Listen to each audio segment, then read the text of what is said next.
तो मैंने घासीराम कोतवाल देखा था, तो वो रह गया था दिमाग में, तो उसकी एक कहानी बना के 2 पेज लिख के जाके वो किया। तो ये जो जुगाड़ है इसको मैं बोलता हूँ इम्प्रोवाइज करना। जुगाड़ से चीजें हो जाती हैं, और मुक्काबाज भी जुगाड़ से ही की थी। मुंबई में बिना जुगाड़ के आप रह ही नहीं सकते। जब घर चाहिए था पहली बार, जब घर से बाहर निकला, सोचा रेंट पे रहता हूँ, तो मालूम पड़ा एक्टर्स को घर नहीं मिलते। बोला कि यार ये क्या है, तो फिर मैंने झूठ बोला मैं राइटर हूँ।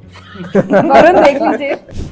जब पीजी कर रहा था नागपुर मेडिकल कॉलेज में, मैं शर्ट भी जो है हर लेक्चर थिएटर के दीवारों की रंग जाके पहले देखा, उससे मिलती जुलती शर्ट खरीद के लाता था और ऐसी सीट पे बैठता था कि मेरे होने और ना होने से मेडिकल कॉलेज में पढ़ाने वाले किसी भी प्रोफेसर को कोई दिक्कत ना होने पाए।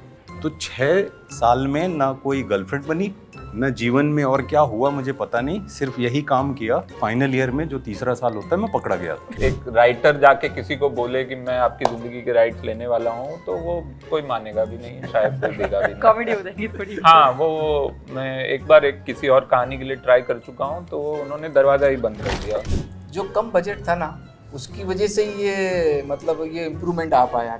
तो कुछ सोर्सेस थे नहीं मालेगांव में, तो फिर मैंने साइकिल का ट्रॉली बना लिए, और क्रेन नहीं थी तो बैलगाड़ी का क्रेन बना लिया। तो ऐसे मतलब वहीं के सब जैसे घोड़े नहीं थे उसके अंदर अपने शोले में, तो फिर साइकिल का यूज़ किया, या फिर ट्रेन नहीं थी तो बस का यूज़ किया। तो ऐसे वहीं तोड़ मरोड़ के फिर सब हमने मालेगांव के शोले बनाए। Hi guys, this is Ankita, you tune to Bollywood bubble, and आज हम सीधे सुपर बॉयज ऑफ मालेगांव की कास्ट के पास जाके सिर्फ ये पूछने वाले हैं कि एक बात बताइए मुझे, जो मेरी सबसे पहली इंप्रेशन थी ना ट्रेलर देखने के बाद, मैं ना बहुत से बड़ी सी स्माइल के साथ वहाँ बैठी थी, and too curious to understand कि ये सब्जेक्ट किसने किसके पास लेकर गए। फिर डिग करते करते मैंने वो पूरा कहानी सुनी कि कैसे वरुण आप इनको मिले, नासिर साहब को, और फिर रीमा जी के पास इसके राइट्स थे, पर ये पर्दे पे लाने जोया के पास, actually it started with Zoya and Nasir. तो पर्दे पे लाने तक की कहानी किसने डिसाइड की? क्योंकि कहानी तो बहुत मज़ेदार थी, बट 2012 से लेकर अब तक में भी एक लंबी जर्नी सबने तय करी है इसको यहाँ तक लाने के लिए। जी, तो जोया मेट नासिर इन 2012, तो वो एक इंडिपेंडेंट एक वो ट्रैक चल रहा था जहाँ पे Zoya met Nasir and they talked, and Zoya said कि हम आपकी कहानी का कुछ बनाना चाहते हैं, and Nasir was very happy and very gracious to take it forward. मैं अलग से ऐसे ही अपनी दुनिया में जो होते हैं ना, सपनों की दुनिया में कि ये करेंगे एक दिन वो करेंगे एक दिन, है ना, ऐसा तो मैं उन सपनों की लिस्ट में एक ये था कि मालेगांव की कहानी पे कभी फिल्म लिखनी है। और क्योंकि मैं उस समय मिला था नासिर से और फरोग से, ये बॉम्बे आए थे किसी फिल्म अपनी वही डॉक्यूमेंट्री की स्क्रीनिंग के लिए, तो तब बात होने लगी, फिर फरोग से थोड़ी मेरी दोस्ती टाइप हो गई, हम लोग टच में रहने लगे। और मेरे दिमाग में था कि मैं कभी करूंगा, बट कैसे करूंगा, क्या करूंगा। राइट्स, एक राइटर जाके किसी को बोले कि मैं आपकी जिंदगी के राइट्स लेने वाला हूँ, तो वो कोई मानेगा भी नहीं, शायद कोई देगा भी नहीं। कॉमेडी हो जाएगी थोड़ी। हाँ, वो मैं एक बार किसी और कहानी के लिए ट्राई कर चुका हूँ, तो वो उन्होंने दरवाजा ही बंद कर दिया। उन्होंने बोला प्रोड्यूसर कहाँ है, तुम कैसे ले लोगे राइट्स, है ना। तो यहाँ पे वो हुआ कि luckily Zoya had the rights, and then I met Zoya in 2018 between Sacred Game season 1 and 2, कहीं हम लोग मिले, and Zoya said कि ये एक कहानी है मेरे पास, and I think me and Reema think कि you would be the right person to write it। तो मैंने कहा जी क्या कहानी है, तो उन्होंने कहा मालेगांव है और मालेगांव में ये लोग हैं। मैंने कहा अरे ये तो भाई ये तो वैसा हो गया कि हम वहाँ मतलब इधर से और इधर से जा रहे थे और हम टकरा गए एक जगह। So that's how it came together. Then I started writing, and then COVID came just before just when we were starting to research. 2019 late में दिसंबर में रिसर्च शुरू की थी, और फिर ड्यूरिंग कोविड आराम से हमने लिखी, और फिर उसके बाद then it came together. So I think the fateful meeting was Nasir and Zoya's meeting at Ocean. Because it's then that Zoya started asking him questions and realized that there's so much more to the story. You know, there's so much more to still put out than the documentary. Malegaon film industry से इससे पहले, film या project करने से पहले, आप में से कोई थोड़ा सा भी उनके टच में था, उनके कंटेंट के टच में था कि जब ये मटेरियल आपके पास आया, was the first time you actually read, saw and heard about it? Any one of you as performers? खाली नासिर की फिल्मों के क्लिप्स देखे थे मैंने, बस उतने ही। फिल्म मिलने के बाद थोड़ा रिसर्च किया तो जाना कि इनने इतनी सारी फिल्में बनाई हैं, ये दुनिया के बारे में और जाना। आप में से किसी देखा ने? था थोड़ा, बिकॉज गैंग्स ऑफ वासेपुर 2010-11 में शूट हो रही थी, तो बातें उस सर्कल में, तो कहीं से ऑलमोस्ट बहुत लोगों ने उसमें देख ही डाली थी डॉक्यूमेंट्री, तो वैसे देखना हो गया था। और थोड़ा थोड़ा कुछ देखी थी मालेगांव के शोले की कुछ क्लिप्स वगैरह, और बाद में वो ऐसे सर्कल होगा ये पता नहीं था। आदर्श, आपका हाँ, कोई था? मैंने एक्चुअली, मेरा एक गैप ईयर था 2015 से 16 के बीच में, जब कॉलेज ख़त्म हो गया था और मैं फिगर आउट कर रहा था क्या करना है। उस समय बहुत फिल्म्स और डॉक्यूमेंट्रीज देख रहा था, तो तब मैंने पहली बार डॉक्यूमेंट्री देखी थी फैज़ा की, और मुझे इतना कमाल लगा कि, और जैसे कि ये कह रहे हैं कि कौन सोच सकता है एक दिन कि आप जो देख रहे हैं उसी का आप हिस्सा बन जाएंगे। स्ट्रेंज। आपसे फिर मैं नासिर साहब जरूर पूछूंगी, एक करेज लगता है जब आपके पास रिसोर्सेज नहीं होती हैं, और आई थिंक ये सब एक्टर्स, आर्टिस्ट और हर क्रिएटिव इंसान के लिए भी इम्प्लाई करता है। आप में से कोई भी ऐसे किसी बैकग्राउंड से नहीं आ रहा कि आपको एक पेडेस्टल दिया गया है, उस पर खड़े होकर आप अपना कंटेंट क्रिएट करें। आप सब ने अपना जर्नी तय करा है, पर जब आपके पास रिसोर्सेज की कमी होती है, पर वो कहते हैं ना, डेयर टू ड्रीम, दिल बड़ा है, जिगर बड़ा है, सपने बड़े देखेंगे और बनाएंगे। आपने अपनी जर्नी को कैसे खुद पंख दिए? जो कम बजट था ना, उसकी वजह से ये मतलब ये इम्प्रूवमेंट आ पाया। जैसे कुछ था नहीं कुछ करने के लिए, तो उसके अंदर हम गांव में कैसे इम्प्रूवमेंट करें छोटे छोटे चीज़ों में। जैसे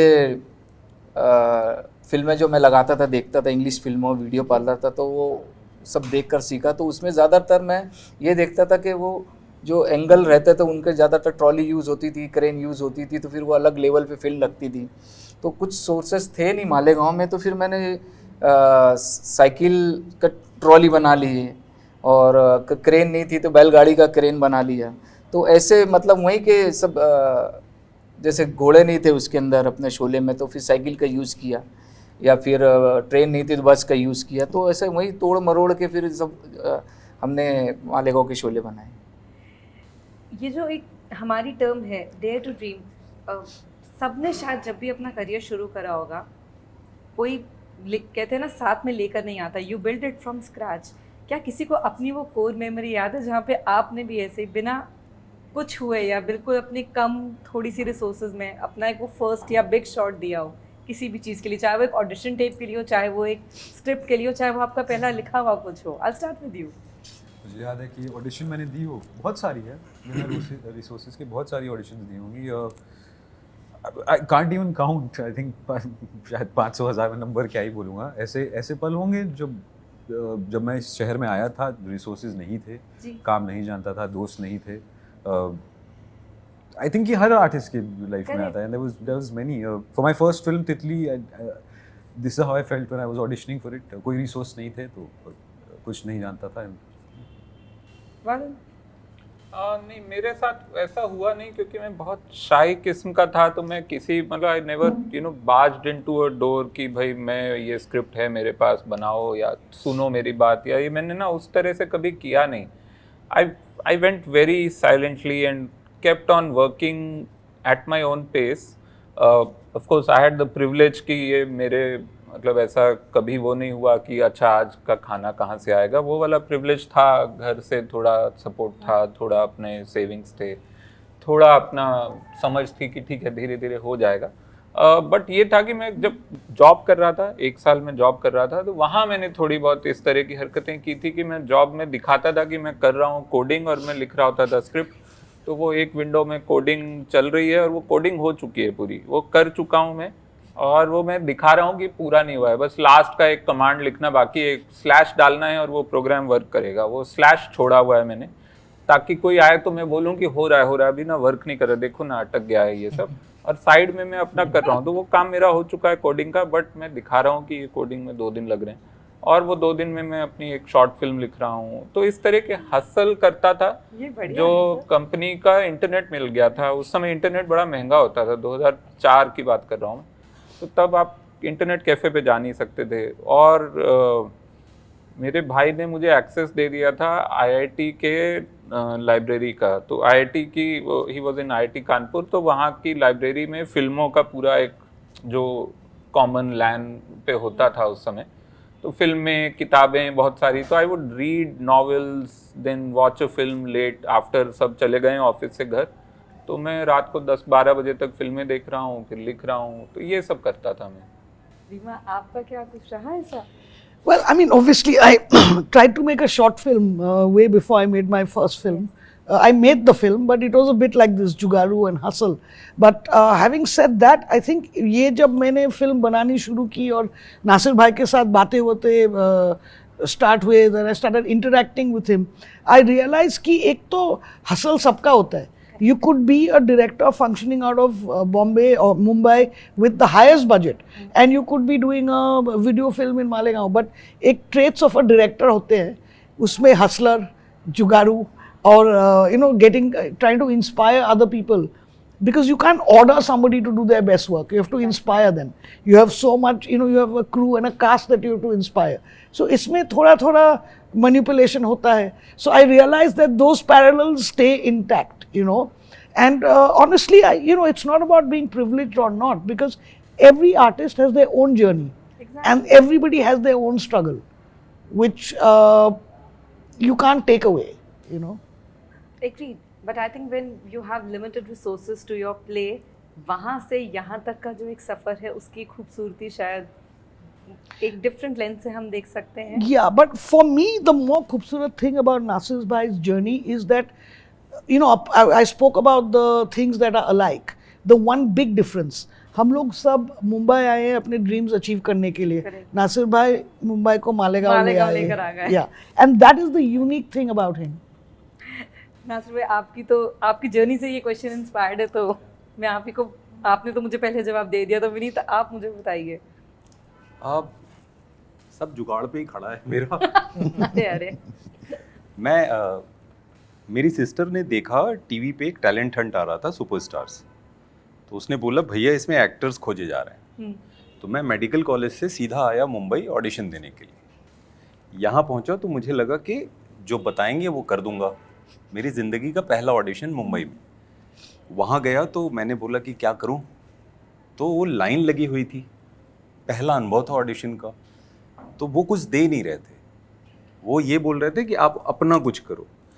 तो मैं हरिद्वार मेडिकल कॉलेज में इसलिए गया था कि मैं हर फ्राइडे को गायब हो जाता था कॉलेज से, दिल्ली चला जाता था. एनएसडी में जो भी एक्टिविटी होती थी 1-2 दिन करके फिर बस पकड़ के 5 घंटे का रास्ता था. तो ऐसे यूजी मेरी थी मेडिकल की. तो मैंने घासीराम कोतवाल देखा था, तो वो रह गया था दिमाग में, तो उसकी एक कहानी बना के 2 पेज लिख के जाके वो किया. तो ये जो जुगाड़ है इसको मैं बोलता हूँ इम्प्रोवाइज करना. करेक्ट. कि जो सिचुएशन आ गई उसमें इम्प्रोवाइज करो. जो आपको बताया गया वो तो ठीक है, वो एक नॉर्म है सबके लिए, लेकिन आप जहाँ फंस रहे हो उसे इम्प्रोवाइज करो. जब पीजी कर रहा था नागपुर मेडिकल कॉलेज में, तो मैं शर्ट भी जो है हर लेक्चर थिएटर के दीवारों की रंग जाके पहले देखा और उससे मिलती जुलती शर्ट खरीद के लाता था और ऐसी सीट पे बैठता था कि मेरे होने और ना होने से मेडिकल कॉलेज में पढ़ाने वाले किसी भी प्रोफेसर को कोई दिक्कत ना होने पाए. कभी मैंने हाथ नहीं उठाया जवाब देने के लिए. मैंने उस दरमियान 6 फिल्में की एज एन असिस्टेंट डायरेक्टर, लेकिन उसकी वजह से दुनिया में क्या हो रहा था मुझे पता नहीं था. इधर शेड्यूल ख़त्म होता था, मैं सीधे ट्रेन पकड़ता था विदर्भ एक्सप्रेस और नागपुर, और फिर जो पढ़ाई छूटी होती थी उसे कवर करता था. फिर पता होता था अगला 15 दिन का शेड्यूल लगने वाला, तो थोड़ा और पढ़ ले. तो 6 साल में ना कोई गर्लफ्रेंड बनी, न जीवन में और क्या हुआ मुझे पता नहीं, सिर्फ यही काम किया. Final year MD final year में जो 3रा साल होता है मैं पकड़ा गया था. मैं सोच ही रही थी अभी तक किसी ने तो- आपकी शर्ट और दीवार का कलर कैसे नहीं पहचाना. कुछ फ्रेंड्स थे, मदद करते थे, बाकी किसी को कुछ पता नहीं था. लकीली लोगों ने देख ली एक फिल्म, उनको लगा ये तो यही है, और वो सम हाउ ट्रेवल कर गया. और डीन सर ने बोला मैं यहाँ 10 साल हूँ, तू डिग्री लेके नहीं जा पाएगा. फिर मैं 1 साल बॉम्बे छोड़ के वहीं रहा. फिर मैं डीन सर को या तो मेडिकल कॉलेज के किसी वार्ड के बेड पे नज़र आता था, या ओपीडी में नज़र आता था, या ओटी में नज़र आता. रहता मेडिकल कॉलेज में ही था. 365 दिन में एक दिन न मुंबई आया न घर गया. वापस जब एडमिट कार्ड लेने की बारी आई तो उन्होंने खुद अपने हाथ से ये दिया और बोले भाई तू किस मिट्टी का बना है मालूम नहीं, तू जा, तुझे लास्ट ईयर ही छोड़ देना था। तो जुगाड़ से चीज़ें हो जाती हैं और मुक्काबाज भी जुगाड़ से ही की थी। वो कहानी तो मुझे पता है आपका। Adarsh, what about you? Do you have any such story? हाँ नहीं, बहुत ऐसे मतलब एक अच्छा सा मुंबई में बिना जुगाड़ के आप रह ही नहीं सकते। जब घर चाहिए था पहली बार, जब घर से बाहर निकला, सोचा रेंट पे रहता हूँ, तो मालूम पड़ा एक्टर्स को घर नहीं मिलते। ओ करेक्ट। फिर लगा कि यार ये क्या है, तो फिर मैंने झूठ बोला मैं राइटर हूँ। वरुण देख लीजिए। मिल गया? हाँ मिल गया घर। अच्छा। निखिल विजय और मैं दोनों, हम जब मनीष नगर में रहने गए, निखिल विजय मेरा को एक्टर था हॉस्टल डेज में, बहुत शानदार राइटर है, गुल्लक लिखी है उसने। Of course. तो मैंने कहा यार अगर हम बोले, और वो तो सच में राइटर था, मैं नहीं था, वो तो राइटर एक्टर था। मैंने कहा मैं क्या करूँ, बोला तू भी बोल दे तू राइटर है। तो फिर हम तो राइटर बोल के बोलना था, तो सॉफ्टवेयर इंजीनियर का ही नहीं। I know. I was going to Right. ज्यादा इंटेलेक्चुअल हो ऐसा जाता लगा, फिर कोई सामने वाला सवाल पूछ लेता सॉफ्टवेयर इंजीनियरिंग के बारे, तो कंप्यूटर्स तो पढ़ा ही नहीं मैंने 7th स्टैंडर्ड के बाद। तो सोचा ऐसा कुछ बोलता हूँ तो थोड़ा बिलीवेबल भी लगेगा। और फिर पकड़ा गए, क्योंकि जब मैं वहाँ रह रहा था उसी दौरान कुछ ऐसा काम था तो बाहर आ गया, और वो फिर ओनर ने बोला यार तू तो कह रहा था तू राइटर है। तो अच्छा हुआ कि उसके कुछ दिन बाद कोविड लग गया और घर खाली करना पड़ा, तो ज़्यादा सवाल जवाब हुए नहीं वहाँ पे। बट ऐसे कई सारी कहानियाँ हैं। मुझे याद है वाइट टाइगर के बाद रमीन ने मुझे पूछा कि तुम्हें इंटरनेशनली काम करना है क्या। मैंने कहा यार ये तो नेकी और पूछ हर एक्टर का मन होता है कि वो ग्लोबली काम करे। तो बोले कि सबसे पहले चीज़ जो है तुम्हें अपनी अमेरिकन एक्सेंट पे काम करना चाहिए, क्योंकि ऐसे कई बार होंगे जहाँ पे अगर तुम्हें एक्सेंट आती है अमेरिकन और ब्रिटिश दोनों, तो कास्टिंग डायरेक्टर्स से तुम्हें फ़ायदा होगा, उन पे फेवरेबल इंप्रेशन होगा। और मेरे पास उस टाइम पैसे नहीं था एक्सेंट कोच हायर करने के, तो मैं यूट्यूब पे 1.5 साल कोविड में ना, मैं दिन में 2.5 से 3 घंटे डिवाइड करता था कि 1.5 घंटे फ्री ट्यूटोरियल्स जितने भी यूट्यूब पे मैं चट गया सारे, अमेरिकन एक्सेंट और ब्रिटिश एक्सेंट, और बस रिपीट करता रहता था उनको। तो ऐसे कई सारी कहानियाँ। That's beautiful. I know हमारे पास टाइम की कमी है, बस लास्टली मैं इतना पूछूंगी, Reema, I will take this with you. आप फिल्म फेस्टिवल से आप सारी दुनिया के लिए और ऑडियंस के लिए ये फिल्म को सामने लेकर आ रहे हैं।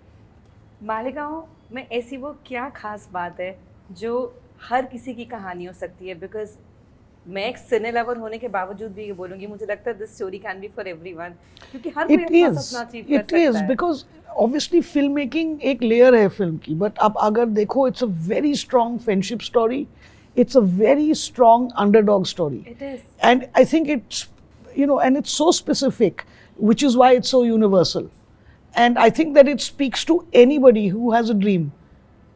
And कोई ड्रीम आई थिंक बड़ा या छोटा नहीं हो सकता।